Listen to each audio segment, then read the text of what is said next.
Voice-over. Ton fils a payé le juge et sa maîtresse a signé le pacte PACA.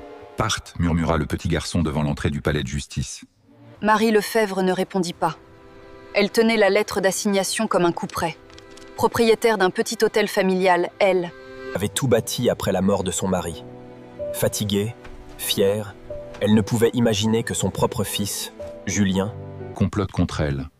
Un procès pour spoliation menaçait sa maison et ses économies. Le garçon s'appelait Samy. 10 ans. Livreur de plateau entre les avocats et les huissiers. Invisible au regard pressé. Attentif aux murmures.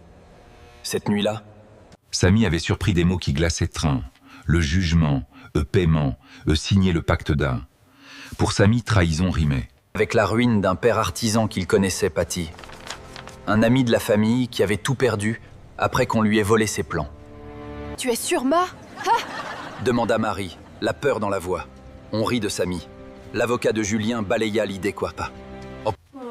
Ses enfants inventent pour un billet. Goth. Pour la première fois, son sourire lui fit peur. La trahison n'avait pas crié. Elle avait souri. Marie décida de ne pas confronter son fils. Elle appela Maître Delorme, son ancien avocat, et Clara. Une ancienne employée devenue consultante, pour une enquête discrète.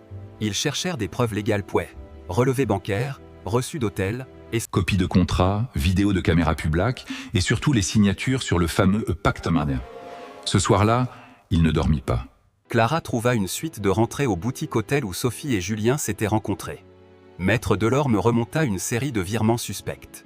Depuis le compte de Julien vers un tiers lié au greffe. Samy raconta tout en détail devant le bureau de l'avocat. La douleur de son histoire personnelle fit fondre les doutes de Maritas. Hein? Mon père a perdu son atelier après qu'un ami qui ait vendu ses clients pas, dit Samy. Quelque chose venait de se briser en elle. Ils montèrent un piège légal. Avec l'accord de Maître Delorme, Marie fit déposer un document factice, un faux en compromis fin, marqué d'un terme unique, dans un dossier accessible. Seulement par la messagerie familiale fétale, la seule que Julien utilisait pour régler les affaires. Ils surveillèrent légalement qui partageait ce document. Chers auditeurs, si vous appréciez cette histoire, n'hésitez à laisser un j'aime et surtout à vous abonner à la chaîne. Cela nous aide beaucoup. Maintenant, poursuivons. Le jour de l'audience, Julien pensa tenir la victoire. Sophie avait déjà signé des documents, qui semblaient irréfutables. Le juge annonça le début de l'examen des pièces. Maître Delorme posa calmement la bonne question. Et présenta la preuve. Le document piégé avait été envoyé par l'adresse de Julien à l'intermédiaire du juge. Les images de hôtel montrant Sophie signant, les virements vers un compte inconnu et le témoignage précis de Samy cliquèrent ensemble comme les pièces d'un puzzle. Antoine, le greffier témoin Tmy, se leva, stupéfait. Julien pâlit. La salle fut saisie par le silence. La magistrature ouvrit. Une enquête préliminaire. La trahison fut exposée. Sophie fut mise en examen pour complicité. Julien perdit toute crédibilité fasie, il fut dessaisi de la prétention sur la maison et entendu par la police.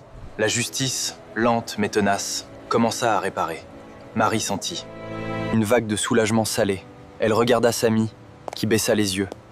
Elle se leva, lui prit la main devant la sortie du tribunal. Elle lui offrit non pas de l'argent, mais un avenir, ferme. Une bourse pour l'école et un emploi à la réception de son hôtel. Pour sa mère, Fatima, qui travaillait dur dans les cuisines d'un autre restaurant. Elle créa aussi un petit fonds, en mémoire de son mari, pour aider les enfants qui travaillent. Quelques semaines plus tard, Julien partit sans un regard. Sophie resta derrière des portes qui claquaient. La maison de Marie fut sauvée. La leçon resta réja. Les plus grands voleurs n'entrent pas toujours par effraction. Parfois, ils entrent avec un sourire et vous appellent mon enfant. Fin de l'histoire. Ceci est une histoire. Fictif créé pour toucher nos cœurs. Pensez-vous qu'Antoine a eu raison de croire Samitana? Auriez-vous soupçonné votre meilleur ami dans une situation pareille quoi? Partagez votre avis dans les commentaires.